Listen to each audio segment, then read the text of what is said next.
You are listening to the International Radio Report. Your reactions are much appreciated. Feel free to send them to radioreport@yahoo.com. That is, radioreport@yahoo.com. Thank you. Welcome, everybody, to the International Radio Report for Sunday, October the 1st, 2023, here on CKUT 90.3 FM radio in Montreal. My name's Sheldon, and Jill is our co-host. We thank you for tuning into our program. We're here every Sunday with 30 minutes of news and information from the world of radio. You can contact us with any questions or comments. Radioreport@yahoo.com is our email address. You can listen to the show on the radio if you're within range of CKUT, or live streaming and archived at ckut.ca. Our Facebook group, International Radio Report, we welcome Attila joining us this week. We have 944 members. Our YouTube channel is available for you to listen to the show after it airs on the station. And any time that's convenient for you, you can go back and listen to previous shows as well. Look for International Radio Report on YouTube at IRR. 877 subscribers there. And our X account, formerly Twitter, at IRRCKUT.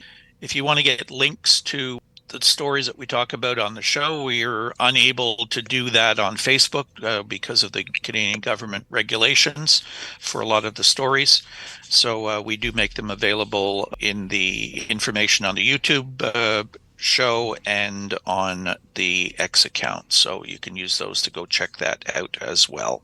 We have a little bit different show this week. In the second part, we're going to get to some sort of basic general information particularly for newcomers who may be new to our show, or if you're new to shortwave radio or thinking of getting into it, we'll give you a bit of basic information.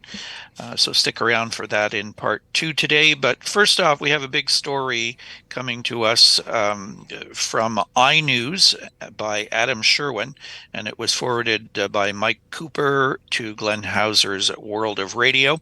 And the headline, the BBC News Service braced for more cuts as Newsnight is just the tip of the iceberg. The BBC is set to announce a fresh round of cuts to its news shows, which go far beyond a dramatic shakeup of its flagship Newsnight program, an insider has warned. The Today program, Radio 5 Live, and the World Service could be in line for cost-cutting measures, according to a senior news figure who said the move to slice £5 million from Newsnight's budget by axing investigative reporting are just the tip of the iceberg. With the license fee freeze forcing bosses to make changes, they said, it's not just Newsnight. We are braced for a big announcement in October with more cuts. Despite merging its domestic and international news channels this year, the news department needs further cuts to meet a BBC annual saving target of £400 million. The BBC declined to comment on the mooted cuts. A source said, we're all aware savings need to be made. We're operating in an environment of high inflation with soaring costs, and we're still in the midst of a 2-year license fee freeze. The source insisted that the quality of our output and delivering value for audience will always be our first priority. Suggestions that Today or other services are in the firing line were pure speculation. The news figure said the World Service, which recently ended radio output in 10 languages and closed hundreds of positions, could be vulnerable. But World Service staff are hopeful they will not be targeted in the new round of BBC savings, having borne the brunt of cutbacks last year. Its weekly UK listenership slumped by 23% to 1.1 million in the last Rajar figures, but the service still reaches around 360 million people worldwide. In March, the government awarded a one-off payment of £20 million to the World Service to protect its language services and help it fight disinformation around the world. There are fears that the Radio 4 Today program, which posted a 15% audience fall in the latest Rajar listening figures, as it faces increased competition from talk radio stations and podcasts, could lose more of its dedicated journalists. KT Searle, a former director of BBC News and current affairs programs, warned that Today is already running on tiny amounts of staff now, and for me, that is a real concern. She told the Beeb Watch podcast that the reputation that the program rightly still continues to hold it is under threat if the resources are cut so thin that they aren't able to do their journalism to standards that they should. Nikki Campbell's 5 Live morning phone-in is now simulcast live on BBC Two and the news channel, helping the BBC save money by sharing resources. But there are fears that 5 Live could face more cuts as the BBC centralizes its news gathering in order to reduce duplication of stories by different outlets. BBC journalists fear further cuts could stretch resources to the breaking point. This is not the year to take an axe to news, said one journalist. As well as the ongoing conflict in Ukraine, we will have a U.S. presidential election and a general election here. Unions are likely to step up industrial action over any threats to local news. Journalists have already staged strike action over cuts to BBC local radio. Ratings for the BBC's local news programs at 6:30 p.m. soared during COVID, and the slot remains the UK's biggest TV news program. The October announcement is expected to confirm the BBC's plans for Newsnight's future. Veteran presenter Mark Urban said the flagship current affairs show's status as part of the fabric of the nation is under threat from the move to replace filmed reports with studio debates. Staff Hope Director General Tim Davey said to be a Newsnight supporter will intervene in discussions over its future with BBC News Chief Executive Deborah Turnus. A Newsnight investigation this month resulted in 5 former Metropolitan police officers pleading guilty to sending grossly offensive racist messages on WhatsApp. One BBC insider said, Newsnight will not be axed. The question is the expense of producing investigations watched by just 350,000 people. Could that high-quality journalism be given a water showcase on BBC News? A new Today weekly podcast presented by Nick Robinson and Amal Rajan, analyzing stories in more details, demonstrated the BBC's commitment to the program, insiders said. The BBC is expected to present the next round of savings as a necessary step as it pivots from broadcast news, which has a declining audience, to its digital and online platforms. Executives are increasing resources for digital platforms with podcasts a priority. Laura Kunzenberg and Paddy O'Connell have begun presenting weekend editions of Newscast, the BBC's most listened to podcast, on its Sounds app. I say it often, I always hate to hear that news and information always ends up being talked about at a dollar amount. Unfortunately, it's true that it costs a lot of money to have great news services, but it also is important to spend that money, because I have the impression that we're kind of going in the wrong direction because they are cutting everywhere. They're cutting because they are really having a problem with financing, but they are cutting at a moment when I think it actually is more and more important to have news and to have all of these services so that people can, make an idea of first of all, what's fake and what's real, and get news of what's happening around the world. And they're talking October, more cuts, and what's going to happen in 2024 or 2025. It's interesting to compare the BBC World Service's audience, as they do in the article. The UK listenership slumped by 23% to 1.1 million. But the world audience is the stunning number, 360 million people worldwide. They're listening for a reason. Yeah. They've got other choices to listen to, but why would they all be listening to a world service coming from the BBC? I think because they trust it. It's dependable. It talks about what they need to hear. We've often talked about the BBC World Service seems to have, if there's something going on in the world, they seem to have a reporter 5 minutes away from it. And that does, like you said, cost money, but the product that you get as a result of that is something that's worth it. And that will mean people will try to find other outlets for it. And if it becomes a digital thing only, well, we've talked about that enough. There are many, many people who are just not going to be able to go that route. It's interesting when I see the posts of the BBC World Service. If I comment on something with the BBC World Service, it seems that people in the UK, the view they have of the BBC is different from somebody that's outside of the UK. In a lot of places, it's not the number one service people listen to. There's other commercial stations they'll be listening to instead of. And I have the impression that in the UK it's maybe a lot like that also. There's other services that they're going to be listening to rather than the BBC itself. And I guess they're stuck in one big problem here. How do you ask your people for funding because it's a publicly owned service when your own people aren't really listening to you, and you have to justify that we're important across the world, and you're asking for money for something that most people in the UK probably either don't listen to or don't really care about.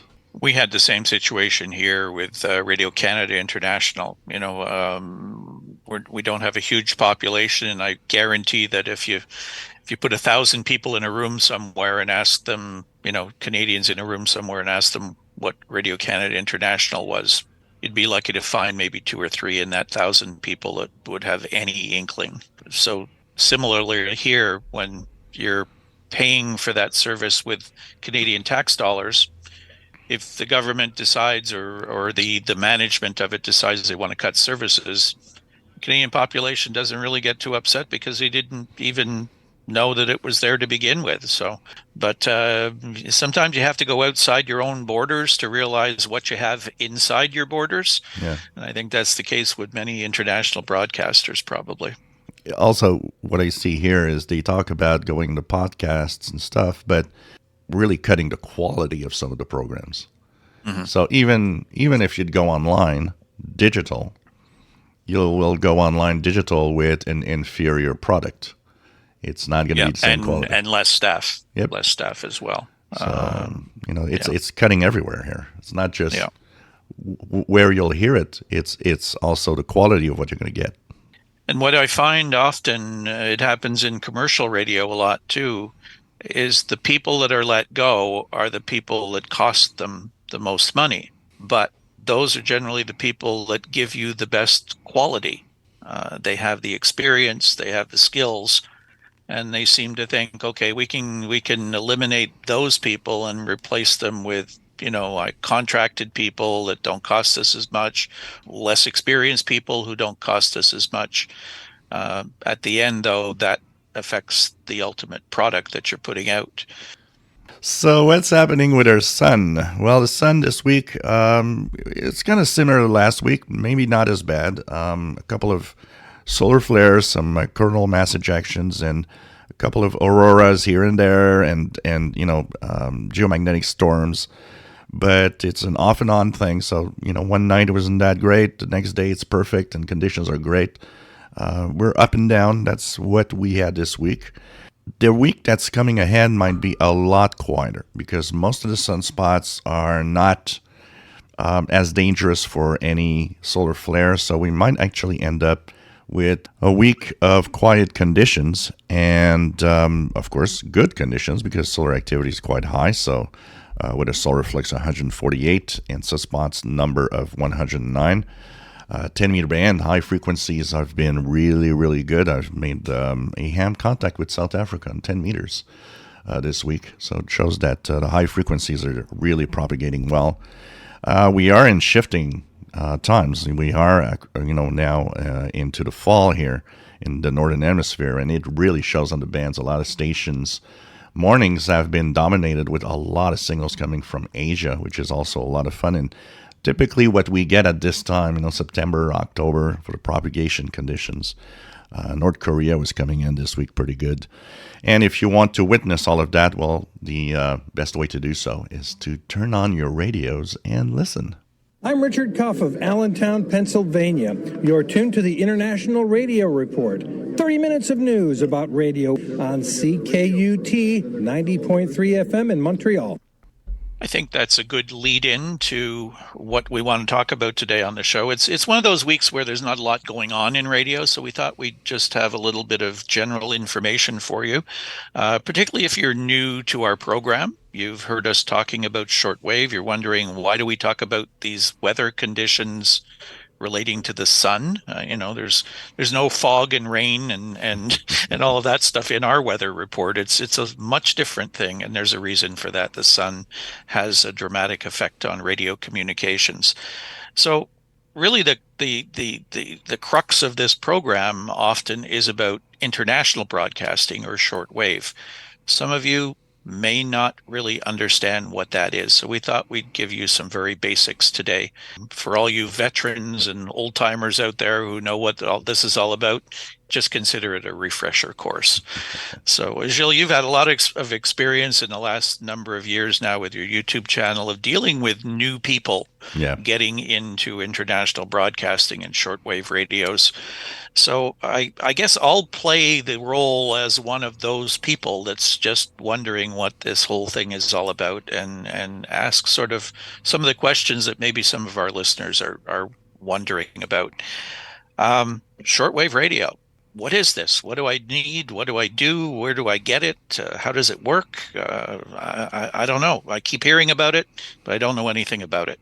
Everybody knows what AM/FM radios are all about, but there's something else. There's a band of frequencies that is called shortwave, and that band of frequencies is capable of having broadcast stations and all sorts of signals coming from everywhere around the world, and that you could hear in your home. And what do you need for that? Well, you'll need what we call, often they're called world band radios. It's a radio that typically will have the shortwave bands on them. And it's a lot of fun. It is, like you said, dependent on solar conditions. That's why we talk about that here. But you don't have to spend a lot of money to get into the shortwave listening. There's a lot of different things on shortwave. There's international broadcasters, which are typical broadcasters like you would hear on an AM radio, for example. But it's different because they target audiences far away. So an example, you can listen to Radio Romania or Radio New Zealand or Radio France, Radio Japan. All of these stations are on and broadcast to international audiences in different languages. Well, that's what I was going to ask. Like listening to Romania or listening to Japan, well, they don't speak our languages. How can I listen to them and understand them? Yeah, because they're international broadcasters and that their audience is not primarily their own country. They will have different languages. English is one of the most popular. There's a lot of Spanish, Portuguese, and of course they will have some local languages too. Like Radio Romania does have a Romanian service on shortwave, but they will have French, English, and other languages so that we can actually understand what they're saying. So if I want to get one of these radios to be able to listen to these things, there's two different kinds of radios out there now. That some people that are using conventional radios that do, as you said, cover shortwave. There's also these new computerized radios, which are known as software-defined radios. So if somebody's looking to get into this, do they need to spend a lot of money? And what's available? Yeah, first, we don't have much in terms of local stores anymore that sell, shortwave radios. We used to have, Radio Shack was the big chain where a lot of us got our first shortwave radio. Unfortunately, local stores, even AM/FM radios, are getting difficult to find anywhere. So you will probably need to buy it online. You can buy it on Amazon as a great choice of a lot of radios. But there's also a lot of other places you can buy online. There are some radio stores that are online also. There's some chains in the U.S. like Ham Radio Outlet and so on that do have shortwave radios. Here in Canada, we have Radio World in Toronto, which is one of the big ones that they do sell shortwave radios. You don't have to spend a lot of money. There are some great receivers like Texan, which is one of the Chinese radio makers that have great radios that are very sensitive. And you'll typically have radios starting at around $50-ish that will actually be very surprising, very sensitive. XH Data is another company.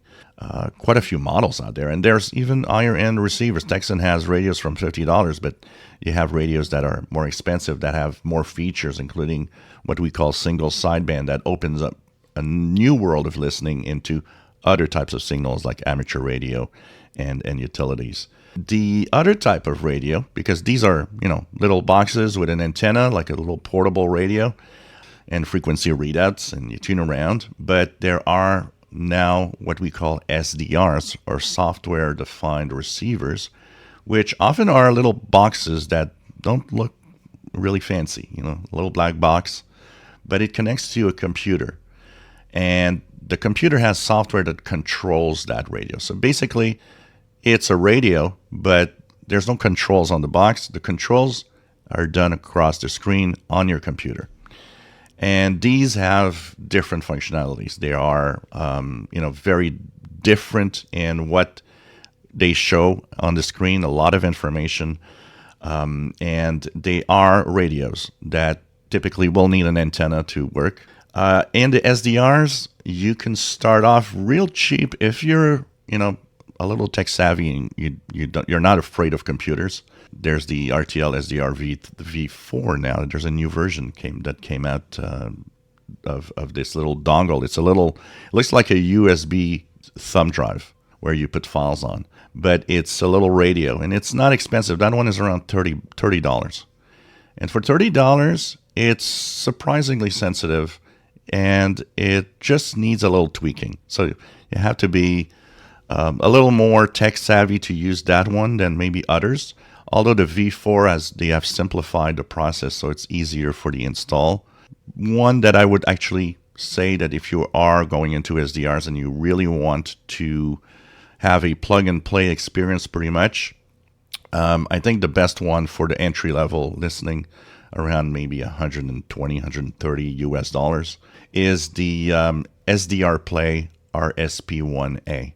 That's a very good wideband. It's not even just shortwave. You'll have from long wave, medium wave, shortwave, and even the VHF, UHF bands on that one. It's a very wideband receiver. That one is easier to just install and have working. The hard part in an SDR is learning the software, because the software has a lot of functionalities. So you have to go slowly and learn how to use it, how to tune around the different modes and the different options that are available to you. Now, those radios can also, though, be used as a regular AM/FM radio.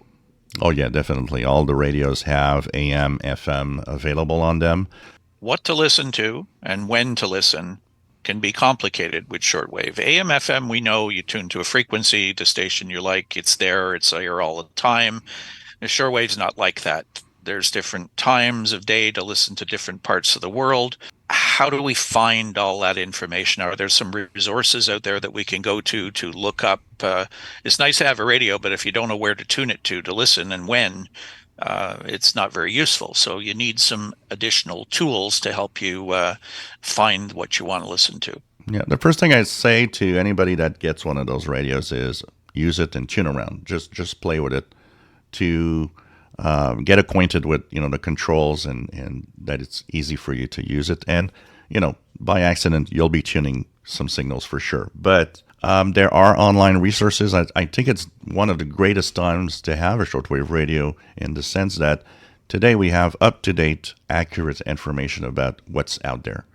So there are some websites that give you schedules because these stations are not like AM, FM radio stations that are local, typically most of them 24 hours a day. Because they're long distance signals, they come from far away. There are times and there are frequencies to tune depending on the day, the time of day or night that you are.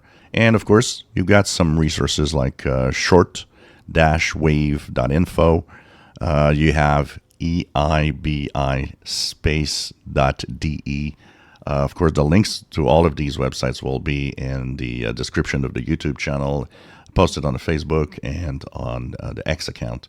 These give you, by time, all the broadcasts that are available, and where you're going to have a learning curve in those lists and those information pages is just to know that you won't hear everything that's listed there.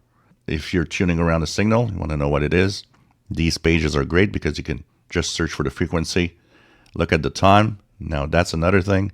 We don't use local time in shortwave radio listening. We use universal time. If I would tell you, well, there's a great program, but it's 6 p.m. in Paris, for most people around the world, it'd be like, yeah, 6 p.m. in Paris is what time where I am. Right. So that's where universal time is used. And so these websites are great for that. You have all the info of what you can listen and what are you listening to. You can find it at. I think really to sum it up, it's more complicated than listening to your regular AM and FM radio. That's for sure. But there are lots of tools, lots of information sources out there to help you out. It takes there's a learning curve, obviously. You may have factors that might make it difficult. You may have a lot of local noise in your area that might cause some problems in reception. Most of these units have built-in antennas. The portable radios do, at least. The SDRs, you're going to have to, in most cases, hook something up to them in the way of antennas. We don't have time to talk about the antennas here today, but maybe that's something we can do in weeks ahead. But don't hesitate to contact us as well. We're going to put up links for you as well. And if you have any questions, though, and you want to write to us, email us, radioreport@yahoo.com. We can help you out with some advice on equipment and maybe antennas and how to find some of the stations or countries you might be looking for. We don't often do that sort of thing on the show, which we probably should do a little more, is give people some targets to go and try to listen to. So that may be something we can do in the future as well, particularly for people getting started. It is, I think you'll find it really interesting once you do get into it. Maybe you'll find out it's not really for you. And there are other ways to go and listen to stations in other parts of the world using the internet. But wireless is kind of fun. Getting it on an actual radio is pretty neat when you realize you're listening to something from Australia or New Zealand or Japan or somewhere in Africa or wherever. So hopefully you find that helpful if you're new to this game. And if we can help you out, again, don't hesitate to contact us, radioreport@yahoo.com. So we have upcoming ham radio contests. Fortunately, only a couple, as we're running short on time, I'm sure, today with all the information we passed along. Coming up first, the Oceania DX Contest. It's the CW event, 0600 Zulu October 7th to 0600 Zulu October the 8th. That's organized by the Wireless Institute of Australia, covering 160 through 10 meters, and as I said, it's CW. And there's the California QSO Party, 1600 Zulu October 7th to 2200 Zulu October 8th. Organized by the Northern California Contest Club. It's CW and phone, and the bands are 160 through 10 meters, except the work bands. Now, Gilles, one quick thing. You have a YouTube channel that has a lot of videos on it, and that could help out a lot of our listeners because you have a lot of things aimed at beginners. So maybe you could give people the reference to your YouTube channel quickly. Yes, it's official SWL channel. So if you look for that, you'll immediately find it. So it has thousands of videos almost every day, and stuff that I'm listening to, radio reviews and information about where to go and what to listen to, and online resources. Very complete. Sounds great. All right, that is going to do it for us today. We thank you for tuning in. We hope you enjoyed the program, and talk to you again next Sunday on the International Radio Report on CKUT 90.3 FM in Montreal. Bye-bye for now. Bye-bye.